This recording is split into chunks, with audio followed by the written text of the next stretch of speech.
दोस्तों, आज की कहानी है ईश्वर जो करते हैं अच्छे के लिए ही करते हैं। बीरबल एक ईमानदार तथा धर्म प्रिय व्यक्ति था। वह प्रतिदिन ईश्वर की आराधना किया करता था।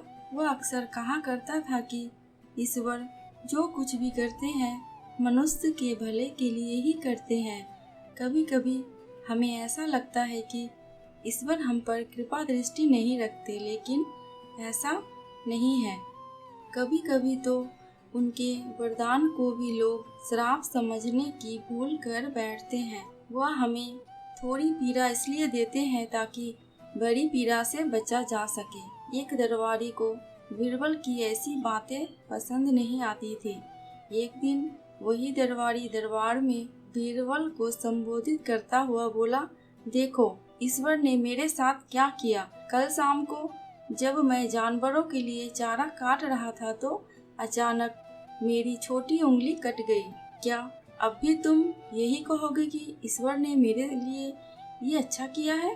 कुछ देर चुप रहने के बाद बीरबल बोला, मेरा अब भी यही विश्वास है, क्योंकि ईश्वर जो भी करते हैं मनुष्य के भले के लिए ही करते हैं। ऐसा सुनकर वह दरबारी नाराज हो गया कि मेरी तो उंगली कट गई और बीरबल को भी इसमें अच्छाई नजर आ रही है। मेरी पीड़ा तो जैसे कुछ भी नहीं। कुछ अन्य दरबारियों ने भी उसके सुर में सुर मिलाया। तभी बीच में हस्तक्षेप करते हुए बादशाह अकबर बोले, बीरबल, हम भी अल्लाह पर यकीन रखते हैं, लेकिन यहाँ तुम्हारी बात से सहमत नहीं है। इस दरबारी के मामले में ऐसी कोई बात नहीं दिखाई देती जिसके लिए उसकी तारीफ की जाए। बीरबल मुस्कुराता हुआ बोला, ठीक है जहाँपना, समय ही बताएगा। 3 महीने बीत चुके थे। वह दरबारी जिसकी उंगली कट गई थी घने जंगल में शिकार खेलने निकला हुआ था। एक हिरन का पीछा करते हुए वह भटककर आदिवासियों के हाथों में जा पड़ा। वे आदिवासी अपने देवता को प्रसन्न करने के लिए मानव बलि में विश्वास रखते थे। अतः वे उस दरबारी को पकड़कर मंदिर में ले गए बलि चढ़ाने के लिए। लेकिन जब पुजारी ने उसके शरीर का निरीक्षण किया तो हाथ की एक उंगली कम पाई। नहीं, इस आदमी की बलि नहीं दी जा सकती, मंदिर का पुजारी बोला। यदि 9 उंगलियों वाले इस आदमी को बलि चढ़ा दिया गया तो हमारे देवता बजाय प्रसन्न के क्रोधित हो जाएंगे। अधूरी बलि उन्हें पसंद नहीं है। हमें महामारियां, बाढ़ या सूखे का प्रकोप झेलना पड़ सकता है, इसलिए इसे छोड़ देना ही ठीक होगा। और उस दरबारी को मुक्त कर दिया गया। अगले दिन वह दरबारी दरबार में बीरबल के पास आकर रोने लगा। तभी बादशाह भी दरबार में आ पहुँचे और उस दरबारी को बीरबल के सामने रोता देखकर हैरान रह गए। तुम्हें क्या हुआ है, क्यों रो रहे हो? अकबर ने सवाल किया। जवाब में उस दरबारी ने अपनी आप बीती विस्तार से कह सुनाई। वह बोला, अब मुझे विश्वास हो गया है कि ईश्वर जो कुछ भी करते हैं मनुष्य के भले के लिए ही करते हैं। यदि मेरी उंगली ना कटी होती तो निश्चित ही आदिवासी मेरी बलि चढ़ा देते, इसलिए मैं रो रहा हूँ। लेकिन ये आंसू खुशी के हैं।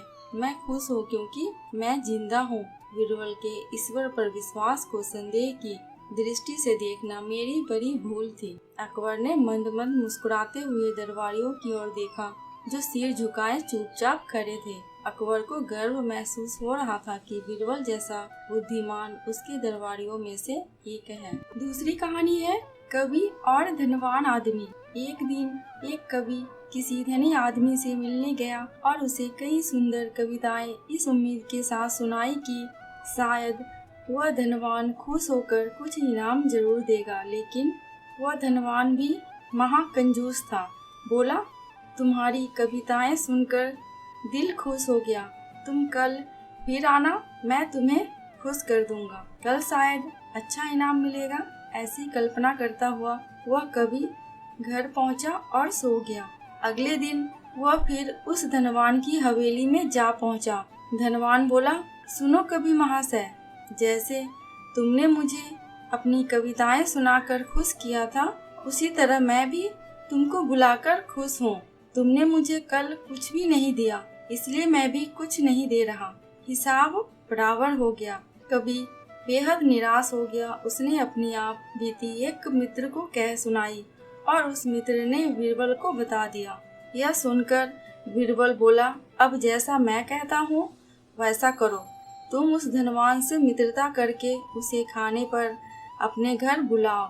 हाँ, अपने कभी मित्र को भी बुलाना मत भूलना। मैं तो खैर वहाँ मौजूद रहूंगा ही। कुछ दिनों बाद बीरबल की योजनानुसार कवि के मित्र के घर दोपहर को भोजन का कार्यक्रम तय हो गया।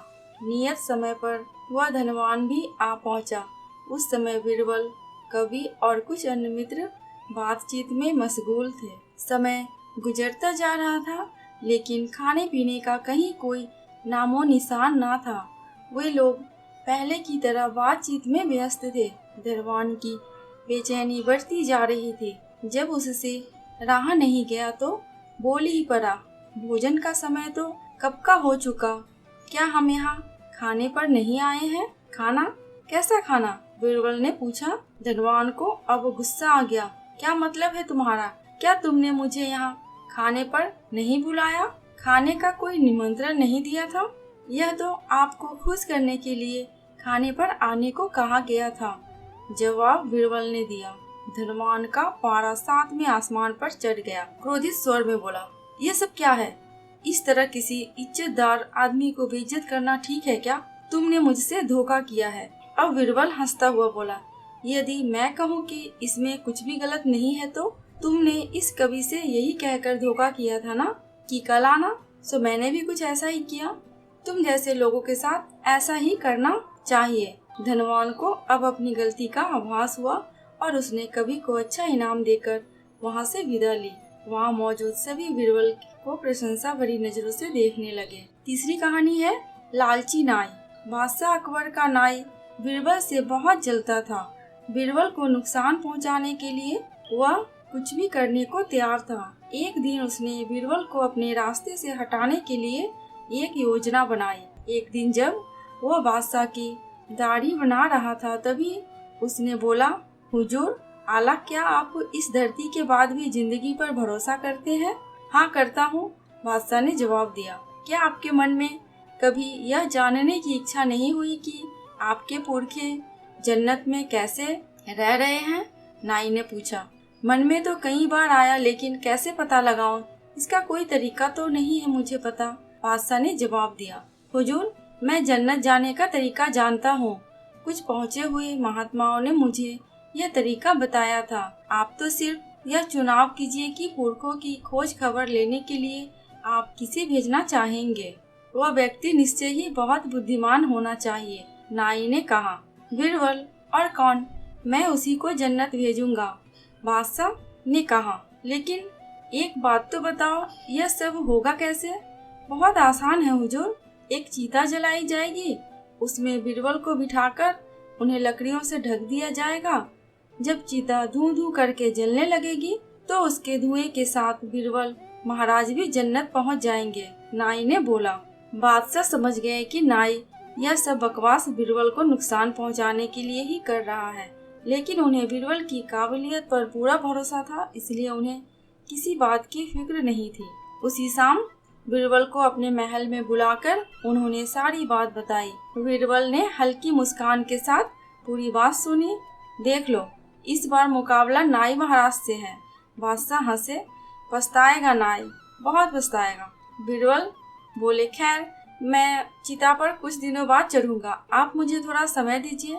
बादशाह ने बीरबल को मुंह मांगा वक्त दे दिया। बीरबल ने अपने गुप्तचरों से उस चिता की जगह पता लगा लिया जहां नाई ने उन्हें जलाने की योजना बना रखी थी। उन्होंने गुप्त रूप से उस चिता के नीचे से अपने घर तक एक सुरंग खुदवा ली। जब उनकी तैयारी पूरी हो गई तो उन्होंने घोषणा कर दी कि वे चिता पर चढ़ने के लिए तैयार है। नाई खुद अपनी देख रेख में बीरबल को उस स्थल तक ले गया। वहाँ बीरबल उस चिता में जा बैठे।